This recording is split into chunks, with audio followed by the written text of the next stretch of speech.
नमस्कार। Evening report में आपका स्वागत है। आपके साथ मैं हूं भुवन शर्मा। इवनिंग रिपोर्ट में आज हम बात अरावली पहाड़ी क्षेत्र की करेंगे और बताएंगे कि आखिर किस तरह से वहां पर वन्य जीवों की जीवन पर खतरा मंडरा रहा।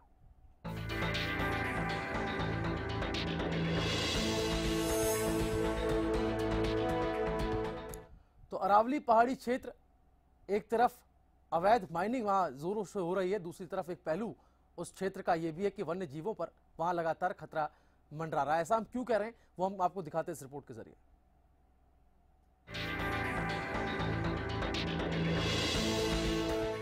इंसान की गांव से शहर और शहर से जंगल को कंक्रीट के जंगल में बदलने की ख्वाहिश लगातार जंगली जानवरों के लिए मौत का कारण बनती जा रही है। ये कारण है कि गुड़गांव के आसपास अरावली की पहाड़ियों में रह रहे तेंदुओं की जान पर शामत आई हुई है। मंगलवार देर रात गुड़गांव फरीदाबाद रोड पर एक तेंदुए ने सड़क दुर्घटना में अपनी जान गंवा दी। आसपास के ग्रामीणों की माने तो ये तेंदुआ रात के अंधेरे में सड़क पार करने की कोशिश कर रहा था। इसी दौरान तेंदुआ एक तेज रफ्तार अज्ञात वाहन की चपेट में आ गया। टक्कर इतनी तेज थी कि तेंदुए की मौके पर ही मौत हो गई। तेंदुए की सड़क दुर्घटना में हुई मौत की जानकारी वाइल्ड लाइफ विभाग को दे दी गई। आपको बता दें, इससे पहले भी गुड़गांव के मानेसर इलाके में एक तेंदुआ सड़क दुर्घटना में अपनी जान गंवा चुका है, जबकि एक अन्य तेंदुआ गुड़गांव फरीदाबाद रोड पर स्थित टेरी ग्राउंड में संदिग्ध हालत में मृतक पाया गया था। जिला प्रशासन की लापरवाही के चलते लगातार गुड़गांव और इसके आसपास के एरिया के अंदर लगातार माइनिंग जारी है। आप देख सकते हैं मेरे पीछे किस तरह से इस पूरी की पूरी अरावली श्रृंखला को ये लोग जो है बर्बाद और तहस नहस करने पर तुले हैं, लेकिन बावजूद इसके जिला प्रशासन ये मानने को तैयार नहीं है कि गुड़गांव और इसके आसपास के एरिया में जो है माइनिंग हो रही है। मैं आपको बता दूं कि जिला उपायुक्त की भी माने तो उनका ये साफ तौर से कहना था कि ये इलाका जो है वो मेवात क्षेत्र के अंदर आता है, लेकिन अगर मेवात क्षेत्र के अंदर भी आता है तो गुड़गांव के बिल्कुल साथ लगते बॉर्डर के ऊपर है। तो दोनों ही जो है स्टेट, जो दोनों डिस्ट्रिक्ट की ये जिम्मेदारी बनती है कि इस तरह की माइनिंग जो कि सुप्रीम कोर्ट के आदेश हैं बैन होनी चाहिए थी, लेकिन बावजूद इसके लगातार जारी है। और इसका खामियाजा जो यहाँ पे रहने वाले वन्य प्राणी हैं, जो जंगली जानवर हैं, इसके अंदर तेंदुआ जो है लुप्त प्राय है। धरती के ऊपर काफी संख्या में जो है, काफी कम संख्या में ये अब मौजूद है। मैं आपको बता दूं कि अब जिस तरह का ये एक और एक्सीडेंट तेंदुए की जो है वो मांगर बनी और गुड़गांव फरीदाबाद रोड के ऊपर जिस तरह से हुई है, ये एक्सीडेंट तो जिला प्रशासन जरूर कह रहा है, लेकिन एक्सीडेंट के साथ साथ जिला प्रशासन और वाइल्ड लाइफ ऑफिसर और फॉरेस्ट ऑफिसर की सरासर लापरवाही है। लापरवाही के आलम के चलते ये पिछले एक साल के दौरान 7वीं तेंदुए की मौत है।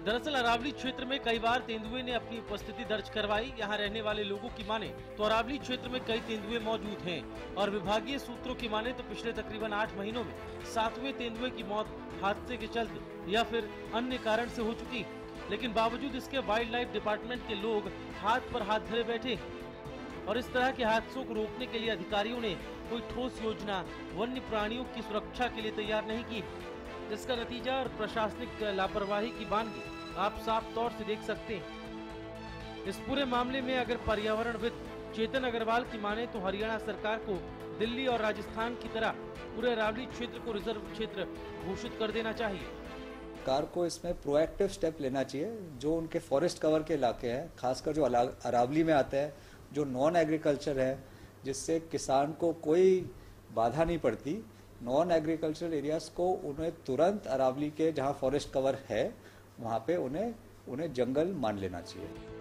लेकिन लगातार होते माइनिंग के इस कारोबार के पीछे कौन लोग हैं या फिर माइनिंग में लगे लोगों को कौन से राजनीतिक लोग संरक्षण दे रहे हैं? गुड़गांव और मेवात में धड़ल्ले से होती इस प्राकृतिक छेड़छाड़ पर हरियाणा सरकार क्या कारगर कदम उठाती, ये देखने वाली बात होगी।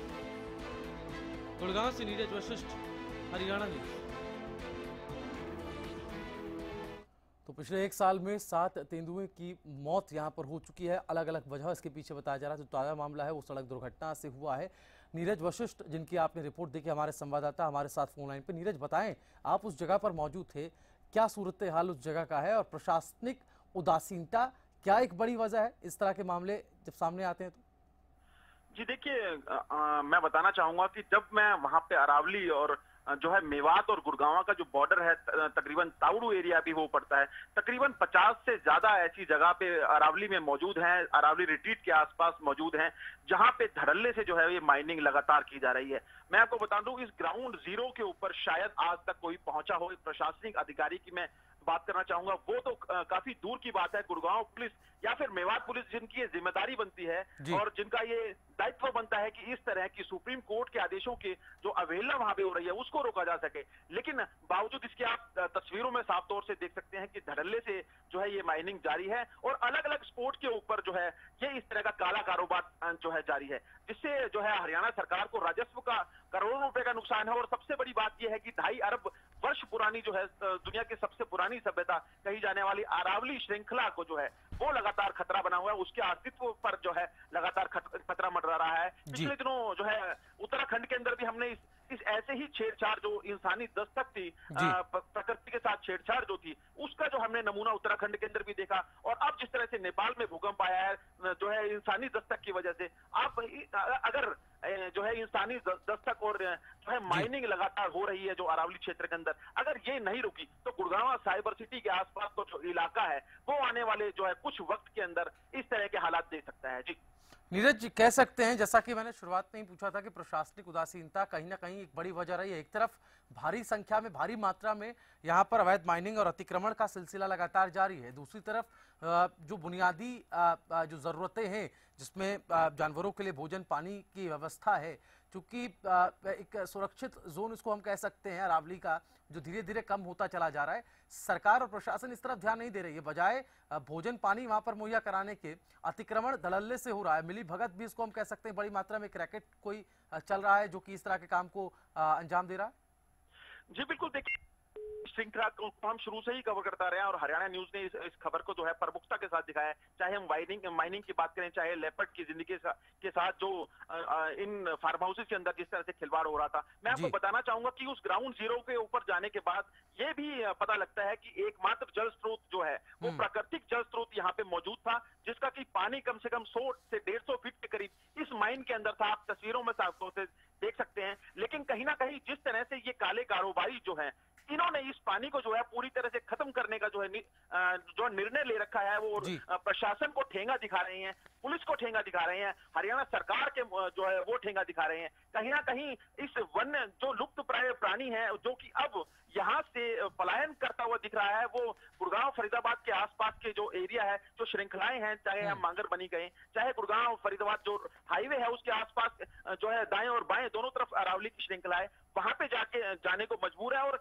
शहर के नजदीक जा रहा है ये खतरनाक जीव और लुप्त प्राय जीव। तो कहीं ना कहीं एक्सीडेंट और बढ़ेंगे। मैं आपको ये भी बताना चाहूंगा, इस एक्सीडेंट के अंदर जो लेपर्ड जो है एक्सीडेंट के दौरान मारा गया था, उसकी उम्र जो है तकरीबन विभागीय सूत्रों की मानी तो 6 महीने के करीब थी, यानी कि वो अभी पूरी तरह से लेपर्ड नहीं था और वयस्क नहीं था। तो कहीं ना कहीं और भी वहां पे ऐसे बच्चे वहां पे मौजूद हैं, ऐसे और भी जो है तेंदुओं के परिवार वहां पे मौजूद, जिनको प्रोटेक्शन की जरूरत है। आप नीरज बने रहिए हमारे साथ, आपका जुड़ना बेहद जरूरी है, चूंकि रिपोर्ट बहुत चौंकाने वाली है और वाकई में जमीनी हालात से रूबरू कराती है, हकीकत को बताती है। चेतन अग्रवाल हमारे साथ पर्यावरणविद जुड़ गए। चेतन जी, स्वागत है आपका हरियाणा न्यूज में। शुक्रिया जी। चेतन जी, आपको भी हमने रिपोर्ट में सुना, आपने भी कहा कि इसको सुरक्षित जोन घोषित कर देना चाहिए, रिजर्व क्षेत्र घोषित कर देना चाहिए। आखिर क्यों नहीं अब तक इसको रिजर्व क्षेत्र घोषित किया गया है? ये कह सकते हैं कि प्रशासनिक उदासीनता इस पूरे मामले को लेकर बढ़ती जा रही है। अगर प्रशासन ही सख्त हो जाए, इस तरफ ध्यान देने लगे, तो हालात आज कुछ और होते। आपने बिल्कुल सही बोला। और जैसे दिल्ली ने असोला भट्टी सेंचुरी बनाई है, तो गुड़गांव फरीदाबाद रोड से अगर हम उत्तर की तरफ देखते हैं तो वहां पे सेंचुरी एरिया है जी। और अगर हम दक्षिण को देखते हैं तो उसमें मांगर और ये पूरी घाटी आती है। हाँ। और अगर उसके हम ईस्ट साइड पे देखते हैं, पूरब साइड में, तो उसमें भटकल का कैचमेंट आता है जी। तो ये जो हाईवे है, इसमें कई घटनाएं हुई हैं। इसमें रोज जो नीलगाय होती है वो मर जाती हैं, सांप क्रॉस नहीं कर पाते, वो कुचले जाते हैं। और अब एक लेपर्ड का केस हो गया है। हाँ। और आपको ध्यान होगा कि पिछले 1 साल में करीब 6 लेपर्ड मरे हैं, इस हाईवे पे मरे हैं, NH8 पे मरे हैं। तो हमारे जिस तरीके से बड़े बड़े चौड़े हाईवेज हो गए हैं जी, और इस पे 80 किलोमीटर की स्पीड लिमिट है और लोग और भी तेजी से चलाते हैं, तो एक तो हमें हाईवेज पे जो वाइल्ड लाइफ एरियाज को क्रॉस कर रहे हैं जी, उनको फिर से देखना होगा कि इनमें क्रॉसिंग के लिए जानवरों के लिए क्या प्रावधान किए जा सकते हैं। एक प्रैक्टिकल स्टेप है जी, इसको देखना बहुत जरूरी है। और दूसरा है कि इनका अगर जो हम हैबिटेट कहते हैं, हाँ, तो सूरज कुंड से बटकल तक, धौज लेक, मांगर बनी और दमदमा लेक और जी। फिर सोना का जो एरिया है, बेसिकली पूरा जो हरियाणा अरावली है उसमें 30-40 शायद लेपर्ड होंगे जी, जो अनुमान कहते हैं। और अभी तक पिछले जो कई सालों में एक भी घटना ऐसी नहीं हुई है कि लेपर्ड ने या तेंदुए ने किसी आदमी पे ऊपर अटैक कर लिया है। जी, तो वो तो बच के रहता है अपना जितनी भी बिल्कुल बच सकता है। हाँ, पर यही है कि आदमी उनके पीछे हाथ धो के पड़ जाते हैं। बिल्कुल। यहाँ पर चेतन अग्रवाल जी बहुत इंपॉर्टेंट पहलू है कि अतिक्रमण भी जोरों से हो रहा है, माफिया जो पूरा एक गुट बना हुआ है वो भी यहाँ पर सक्रिय है। आप बने रहिए हमारे साथ। करण ग्रोवर इस पूरे मामले को लेकर आरटीआई एक्टिविस्ट है, कई आरटीआई डाल चुके हैं, वो हमारे साथ फोन लाइन पे है। करण जी स्वागत है आपका। हाँ, कर्नल ओबरॉय बोल रहा हूँ जी। ऐसे है कि जी, जो सुप्रीम कोर्ट की जजमेंट है एमसी मेहता, उसमें ये कहा गया है कि अरावली को पूरी तरह से प्रोटेक्ट किया जाएगा हर हालत में। तो इसका मतलब है कि यहाँ पे प्रोटेक्ट किया जाएगा, लेकिन यहाँ कोई प्रोटेक्शन नहीं हो रही। फॉरेस्ट डिपार्टमेंट ने चिट्ठी भी लिखी है कि फरीदाबाद गुड़गांव रोड पे जो वाइल्ड लाइफ क्रॉसिंग पॉइंट नहीं दिए हुए हैं। तो ये मैटर टेकअप किया, लेकिन कोई कुछ नहीं कर रहा है। ये बहुत सीरियस मैटर हो गया जी। और इसके ऊपर पहली बात तो अरावली को प्रोटेक्ट करने के लिए जो स्टेप्स लेने चाहिए थे वो गवर्नमेंट ने लिए नहीं है। हाँ, आइडेंटिफाई करने के लिए स्टेप्स करने थे वो भी नहीं लिए हैं। और इसके अलावा इसके अंदर से जो हाईवे जा रहे हैं उसकी वाइल्ड लाइफ क्रॉसिंग पॉइंट के लिए चिट्ठी लिखने के बावजूद कोई काम नहीं हुआ है। ये बड़ा सीरियस मैटर है। इसके ऊपर हरियाणा सरकार को जवाब देना ही पड़ेगा अब कोर्ट में। हाँ, संजीदगी नहीं दिखाई जा रही है क्योंकि बहुत ही पेचीदा मसला है और लगातार पिछले 8 महीनों से 7 तेंदुए की मौत यहाँ पर हो चुकी है। आप दोनों मेहमान हमारे साथ बने रहिए। नीरज वशिष्ठ हमारे संवाददाता भी जुड़े हुए हैं जो यहाँ पर पहुंचे, ये पूरी रिपोर्ट उन्होंने कवर की है। नीरज, जो बातें निकल करके आ रही कि कई दफा आरटीआई भी लगाई गई, जानकारी भी हासिल की गई, अब तो ये साफ होता नजर आ रहा है कि बहुत सारी चीजें हैं जिसको करने की जरूरत है अगर वन्य जीवों को सुरक्षित करना है। वैसे ही तेंदुओं की तादाद कम है और हरियाणा में चूंकि ये अरावली क्षेत्र है जिसको कि रिजर्व क्षेत्र घोषित करने की मांग चेतन अग्रवाल साहब भी कर रहे हैं कि पर्यावरण के लिहाज से, भौगोलिक दृष्टि के लिहाज से बहुत जरूरी है, जैसा कि राजस्थान और दिल्ली में किया गया है। जी बिल्कुल। देखिए, प्रशासनिक उदासीनता की मैं आपको एक बानगी सिर्फ एक उदाहरण के तौर पे ये बताना चाहूंगा कि अगर वहां के आसपास के लोगों की माने तो तकरीबन एक माइन में से 100 से 150 ट्रक जो है वो डेली यहाँ से निकाला जा रहा है। तो तकरीबन वहां पे जो है 40 से 50 माइन ऐसी वहां पे मौजूद हैं। आप सोच सकते हैं कि कितने लाखों करोड़ों रुपए का कारोबार एक ही दिन में इस पहाड़ के सीने को चीरकर किस तरह से ये जो इस गोरख धंधे में लिप्त लोग हैं वो किस राजनीतिक संरक्षण के चलते ऐसा जो है कारोबार जो जारी रखे हुए हैं। लेकिन अब जिस तरह से लेपर्ड जो प्रजाति वहां पे काफी टाइम से, उसने पहले सरिस्का से इस तरफ जो है सोना की तरफ, फिरोजपुर झिरका की तरफ, यहाँ से सरिस्का से पलायन कर इस तरफ आए। लेकिन अब यहाँ पे जिस तरह से माइनिंग हो रही है फिरोजपुर झिरका से लेकर और वो सोना क्षेत्र तक, हम गुड़गांव की बात करें, बिल्कुल गुड़गांव और जो है तावड़ू, बिल्कुल मेवात का जो बॉर्डर कहा जाता है, वहां तक ये माइनिंग अगर पहुंच चुकी है तो जरूर विचारणीय सवाल जरूर है। हरियाणा सरकार के ऊपर भी एक सवाल जरूर उठता है कि आखिर इस उदासीनता का क्या रवैया है, आखिर कौन से ऐसे कारण है, आखिर कौन सी ऐसी वजह है तो ऐसे लोगों पर अभी तक कार्रवाई नहीं हो पाई। जी हमारे साथ बड़े नीरज, आप भी हमारे साथ जुड़े रहिए। तो क्षेत्र में कई सारे स्रोत हैं पानी के, लेकिन पानी नहीं अभी भी वहां पर्याप्त तौर पर मिल पा रहा, खतरा मंडराता हुआ नजर आ रहा है। उनकी तरफ कौन ध्यान देगा? क्यों नहीं प्रशासन इस बाबत कोई सक्रियता दिखा रहा है? क्यों नहीं कोई संवेदनशीलता यहाँ पर वन्य जीवों को बचाने के लिए बढ़ती जा रही है? एक छोटा सा ब्रेक ले रहे हैं, इसी तमाम मुद्दों के साथ जल्द होंगे हाजिर।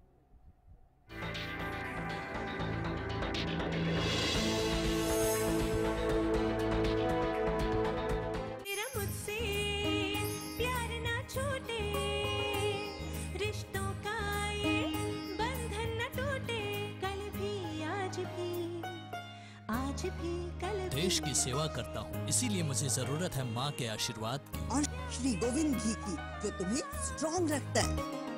आज ज्यादातर किसानों ने अपने खेतों में सरताज जिप्सम का इस्तेमाल करना शुरू कर दिया है। मैंने सरताज जिप्सम यूज करा जी। एक किला हल्का जी कलर वाला, उसमें 3 महीने बरसात और पानी दिया था। दूसरा और जो उसमें गेहूं पीली नहीं पड़ी, पानी इतना सोख लिया जमीन ना कि अच्छी फसल खड़ी। सरताज जिप्सम नेचुरल इंपोर्टेड सल्फर व कैल्शियम से युक्त। आज ज्यादातर किसानों ने अपने खेतों में सरताज जिप्सम का इस्तेमाल करना शुरू कर दिया है। सरताज जिप्सम बरसीन के खेत में डाली थी। बरसीन की फसल बढ़िया हुई और पैदावार अच्छी हुई। पशु पिछले साल जो दूसरी बरसीन खाते थे उससे स्मेल आती है दूध के अंदर, अब की बार कोई स्मेल नहीं आती। सरताज जिप्सम नेचुरल इंपोर्टेड सल्फर व कैल्शियम से युक्त। आज ज्यादातर किसानों ने अपने खेतों में सरताज जिप्सम का इस्तेमाल करना शुरू कर दिया है। सरताज जिप्सम डाली है और उसका रिजल्ट बहुत ही अच्छा है। कनक का झाड़ 20 या 30 मन निकलता था, लेकिन अब मुझे उम्मीद है कि 60 या 65 मन कनक निकलेगी। सरताज जिप्सम नेचुरल इंपोर्टेड सल्फर व कैल्शियम से युक्त। आज ज्यादातर किसानों ने अपने खेतों में सरताज जिप्सम का इस्तेमाल करना शुरू कर दिया है। जीरी की फसल है, उसमें पानी लगभग भरा रहता है, पानी बहुत कम पीती है। 5 एकड़ में मेरी जीरी की फसल 2 क्विंटल प्रति एकड़ के हिसाब से ज्यादा हुई। मुझे बहुत अच्छा लगा। सरताज जिप्सम नेचुरल इंपोर्टेड सल्फर व कैल्शियम से युक्त। आज ज्यादातर किसानों ने अपने खेतों में सरताज जिप्सम का इस्तेमाल करना शुरू कर दिया है। जो बंजर जमीन थी 2.5 किले 10 मन एकड़ का हिसाब है, बढ़िया कपास हुई। बड़ी ठीक सी जमीन थी, उसमें 30 मन प्रति एकड़ का हिसाब से कपास बहुत बढ़िया हुई। सरताज जिप्सम नेचुरल इंपोर्टेड सल्फर व कैल्शियम से युक्त। आज ज्यादातर किसानों ने अपने खेतों में सरताज जिप्सम का इस्तेमाल करना शुरू कर दिया है। सरताज जिप्सम सारी फसल ਦੇ ਵਿੱਚ ਪਾਈ ਆ। ਪਹਿਲਾਂ ਮੈਂ ਝੋਨੇ 'ਚ ਪਾਈ ਸੀ, ਹੁਣ ਮੈਂ ਗੇਹੂੰ 'ਚ ਪਾਈ ਆ ਤੇ ਜਿਸ ਕਾਰਨ ਦਾ ਰਿਜ਼ਲਟ ਕਾਫੀ ਵਧੀਆ ਹੈ। 20 ਤੋਂ 30 ਮਣ ਦਾ ਇਸ ਝਾੜ ਦਾ ਇਜ਼ਾਫਾ ਹੋਇਆ ਹੈ। सरताज जिप्सम नेचुरल इंपोर्टेड सल्फर व कैल्शियम से युक्त। आज ज्यादातर किसानों ने अपने खेतों में सरताज जिप्सम का इस्तेमाल करना शुरू कर दिया है। पहले 70-75 कट्टे जिप्सम डालते थे दूसरे वाले, अब हमारा 5 कट्टों से भी गुजारा हो जाता है। टूल का पानी भी खराब है, उसमें पौध भी नहीं जमती थी, अब जिप्सम डालने से पौध भी जमने लगी है। सरताज जिप्सम नेचुरल इंपोर्टेड सल्फर व कैल्शियम से युक्त। आज ज्यादातर किसानों ने अपने खेतों में सरताज जिप्सम का इस्तेमाल करना शुरू कर दिया है। मेरा नाम अमनदीप, गांव दबलान है। मैंने प्रति एकड़ किले 5 कट्टे डाले हैं सरताज जिप्सम के और पहले से ज्यादा फसल और यही कट्टे डालता रहूंगा। सरताज जिप्सम नेचुरल इंपोर्टेड सल्फर व कैल्शियम से युक्त। आज ज्यादातर किसानों ने अपने खेतों में सरताज जिप्सम का इस्तेमाल करना शुरू कर दिया है। गन्ने के खेत में सरताज जिप्सम डाला जी। गन्ना बहुत मोटा है, उस ऊंचाई भी बहुत हुई, बहुत 4-5 बार बंधवाना पड़ा। आस-पास के लोग मैंने पूछने आए, मैंने बोला भी सरताज जिप्सम डाल दी। सरताज जिप्सम नेचुरल इंपोर्टेड सल्फर व कैल्शियम से युक्त। आज ज्यादातर किसानों ने अपने खेतों में सरताज जिप्सम का इस्तेमाल करना शुरू कर दिया है। सरताज के सिर्फ 5 कट्टे डालते हैं और उसमें हमारे को 10 या 12 मन के हिसाब किताब से जो है 1 किले की उपज की पैदावार बढ़ चुकी है। सरताज जिप्सम नेचुरल इंपोर्टेड सल्फर व कैल्शियम से युक्त। आज ज्यादातर किसानों ने अपने खेतों में सरताज जिप्सम का इस्तेमाल करना शुरू कर दिया है। धान ਦੇ ਵਿੱਚ ਪਨੀਰੀ ਦੇ ਵਿੱਚ ਸਰਤਾਜ ਜਿਪਸਮ ਮਿਲਿਆ ਸੀ, ਉਹਦਾ ਯੂਜ਼ ਕੀਤਾ ਸੀ। ਜਿਸ ਥਾਂ 'ਤੇ ਯੂਜ਼ ਕੀਤਾ ਹੈ ਉਹ ਪਨੀਰੀ ਦੂਸਰੇ ਨਾਲੋਂ 10 ਤੋਂ 15 ਦਿਨ ਐਡਵਾਂਸ ਦੇ ਵਿੱਚ ਤਿਆਰ ਹੋਈ, ਨਹੀਂ ਤਾਂ 55 ਤੋਂ 60 ਦਿਨ ਲੱਗਦੇ ਸੀਗੇ। सरताज जिप्सम नेचुरल इंपोर्टेड सल्फर व कैल्शियम से युक्त।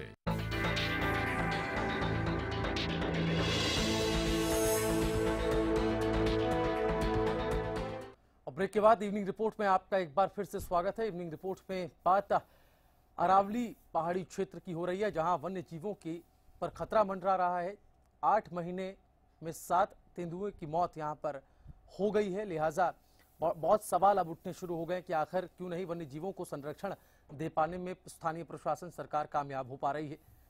अरावली ये वो क्षेत्र है जहां पर खनन माफियाओं का बोलबाला है। खनन माफिया यहां पर धड़ल्ले से अवैध माइनिंग कर रहे हैं। हालांकि कोर्ट ने खनन पर रोक लगाई थी, लेकिन बावजूद उसके लाख कोशिश के बाद भी खनन पर रोक नहीं लग पा रही है। आदेशों की अवहेलना यहां साफ तौर पर देखी जा रही है। प्रशासन चुप्पी साधे हुए, कोई जवाब इस बाबत प्रशासन के पास है नहीं। कई आरटीआई एक्टिविस्ट इस बाबत सक्रिय हुए थे, उन्होंने काफी जानकारी मांगी थी, लेकिन जो ज़मीनी हालात हैं वो हम आपको लगातार स्क्रीन पर भी दिखा रहे हैं। हमारे संवाददाता की वो रिपोर्ट भी हमने आपको दिखाई थी। हमारे साथ चेतन अग्रवाल साहब पर्यावरणविद लगातार फोन लाइन पर जुड़े हुए हैं। चेतन अग्रवाल जी, अगर खनन माफियाओं की हम बात कर लें तो बहुत सक्रिय यहाँ पर इस क्षेत्र में हैं। कोर्ट ने आदेश भी दिया था, बावजूद उसके इन पर लगाम नहीं लग पाई है। कितना बड़ा फैक्टर है वन्य जीवों की जिंदगी पर खतरा डालने वाले माफिया लोग? इसमें दो मेजर फैक्टर हैं या तीन जैसे बात हुई थी। हाँ। एक तो है जिस एरिया में माइनिंग होती है वहाँ से जानवर थोड़ा आगे पीछे हट जाते हैं जी।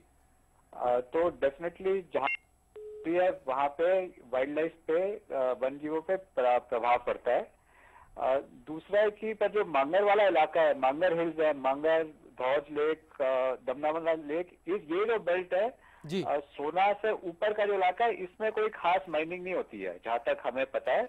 तो यहाँ पे main risk real estate development का है कि ये जो गांव की ये जो कॉमन लैंड है जिसे कहते हैं, सामूहिक जमीनें थी, इनको कुछ घपले वपले करके बेच बाच दिया गया है और उसकी वजह से ही यहाँ पे सब लोगों ने एक बड़ी बड़ी कंपनियों ने लैंड बैंक्स बनाए हैं।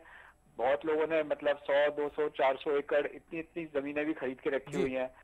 जमीन के रेट कुछ मतलब बहुत ही सस्ती जमीन है, क्योंकि कोई लोग कहते हैं जंगल है, जंगल घोषित हो जाएगा। हाँ। कुछ एरिया तो इसका रिस्क बहुत मतलब इसमें बेसिकली सट्टा खेला गया है लोगों के लिए, थोड़ा थोड़ा पैसा लगा के। हाँ। तो ये सबसे बड़ा थ्रेट है, क्योंकि अगर रियल एस्टेट आ जाती है अरावली में तो फिर वो इरिवर्सिबल हो जाता है। एक बार ही फार्म हाउस है, बिल्डिंग बन गई तो फिर वहां पे मतलब वो अर्बन एरिया बन जाएगा पहाड़ में और उनके लिए जानवरों के लिए कोई जगह नहीं बचेगी। और फिर अगर जानवर आएंगे भी तो लोग उनको कहेंगे जी भगाओ, हमारे घर में जानवर आ गया। तो हम जानवरों के घर में घुसेंगे और फिर हम कहेंगे जी हमारे घर में जानवर आ गया। हाँ। तो ये सबसे बड़ा मतलब बहुत ही विडंबना की बात है। तो मेरे हिसाब से रियल एस्टेट और माइनिंग दोनों बहुत खतरनाक है और रियल एस्टेट ज्यादा खतरनाक है क्योंकि वो मतलब परमानेंट लैंड यूज चेंज हो जाता है। बिल्कुल बिल्कुल, लैंड यूज के लिए हो जाता है। बहुत शुक्रिया आपका सर हमारे साथ जुड़ने के लिए, इस तमाम चर्चा के लिए। विवेक कंबोज हमारे साथ हरियाली एनजीओ के अध्यक्ष फोन लाइन पर जुड़े हुए। विवेक जी, स्वागत है आपका हरियाणा न्यूज में। जी भाई साहब। विवेक जी, अरावली जो क्षेत्र है, गुड़गांव की हम बात कर रहे हैं, जो पूरी बेल्ट है, इसमें अवैध माइनिंग होती है, माफियाओं का बोलबाला है, ये बात किसी से छिपी नहीं है। लेकिन बीते एक साल में 7 तेंदुओं की मौत यहाँ पर हो गई है। कई सारे वन्य जीवों की जिंदगी पर खतरा मंडरा रहा है। सड़क दुर्घटना ज्यादातर इसके पीछे वजह रहती है। सवाल यह है कि जो बुनियादी चीजें हैं, बुनियादी जरूरतें हैं, क्या लड़ाई वाकई में विकास बनाम आरक्षित क्षेत्र की, संरक्षित क्षेत्र की वन्य जीवों को संरक्षण करने की हो गई है? अगर हो गई है तो स्थानीय प्रशासन का, चूंकि आप खुद एनजीओ के साथ एनजीओ चलाते हैं और जमीनी हकीकत से आपका ताल्लुक है, आपको लगता है कि परिवर्तन की बातें की जाती हैं, वन्य जीवों के संरक्षण की तरफ सरकार का ध्यान है किसी तरह से? बिल्कुल नहीं है। अगर वो ध्यान होता तो पहले जब अरावली क्षेत्र जहाँ से ये सड़कें निकल के गई हैं जी, ये सारा वन क्षेत्र होते हुए इसके बीच में से आप उनके घर के बीच में से सड़क निकाल देते हैं जी, तो वो कहाँ जायज है? और इसके लिए सबसे बड़ा कसूरवार हमारी अपनी सरकार है, जो कि जब फॉरेस्ट से परमिशन लेने के लिए जाती है कोई भी कंपनी, जिसने भी रोड बनाना है जी, तो वो वाइल्ड लाइफ वालों से कोई परमिशन नहीं लेता। हाँ। वो परमिशन वाइल्ड लाइफ डिपार्टमेंट तो इन्होंने बना दिया, लेकिन उसको पावर कुछ नहीं दिया, टूथलेस बना दिया उसको।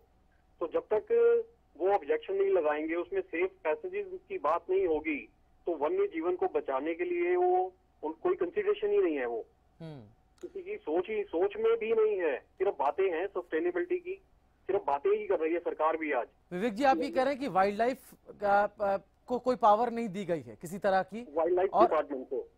जी, जिस तरह से सड़कें बनी हैं, आप कह रहे हैं कि बीच से रास्ता होकर निकाल दिया है, तो लाजमी है कि जो वहाँ वन्य जीव हैं वो सड़क हादसों के शिकार होंगे, उसमें फिर उसको कोई रोका नहीं जा सकता। क्या किस आधार पर इन सड़कों का निर्माण होता है, क्या मापदंड क्या होते हैं, आखिर किस तरह से आसानी से मंजूरी मिल जाती है?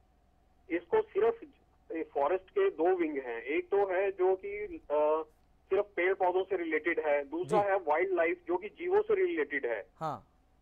तो परमिशन ये लेते हैं सिर्फ और सिर्फ जहाँ से पेड़ों की होनी है, वाइडनिंग होनी है, डाइवर्ट होना है लैंड, उसके लिए तो ये बात की जाती है, उसके लिए परमिशन आती है जी। लेकिन वाइल्ड लाइफ के लिए जो वाइल्ड लाइफ डिपार्टमेंट है उसके पास वो पेपर्स भी नहीं जाते। वो पेपर्स भी नहीं जाते, उनके अप्रूवल की कोई जरूरत ही नहीं समझी जाती। चलिए विवेक जी, बहुत शुक्रिया आपका, आप हमारे साथ जुड़े और बहुत अहम जानकारी आपने दी कि वाइल्ड लाइफ डिपार्टमेंट बना दिया गया लेकिन पावर उसको नहीं दी गई है। लिहाजा इस तरह के अवैध निर्माण जो हैं या फिर नियमों को ताक पर रखकर इस तरह की सड़कें बीच रास्ते से होकर निकाल दी जाती हैं और सरकार सिर्फ बातें करती रहती कि हम वन्य जीवों को संरक्षण दे रहे हैं। जो आरक्षित क्षेत्र हैं, जो इस तरह के कम इलाके वाले क्षेत्र जिसको कह सकते हैं कि जंगली जो एरिया है उसको हम संरक्षण दे रहे हैं, लेकिन वाकई में जब हम जमीनी धरातल पर उतरते हैं तो हकीकत से जब रूबरू होते हैं तो दावों की पोल जरूर खुलती नजर आती, जिसकी बानगी गुड़गांव के अरावली क्षेत्र में आपने देखी। इवनिंग रिपोर्ट में फिलहाल इतना ही। हरियाणा न्यूज पर आगे भी खबरों का सिलसिला लगातार जारी है। नमस्कार।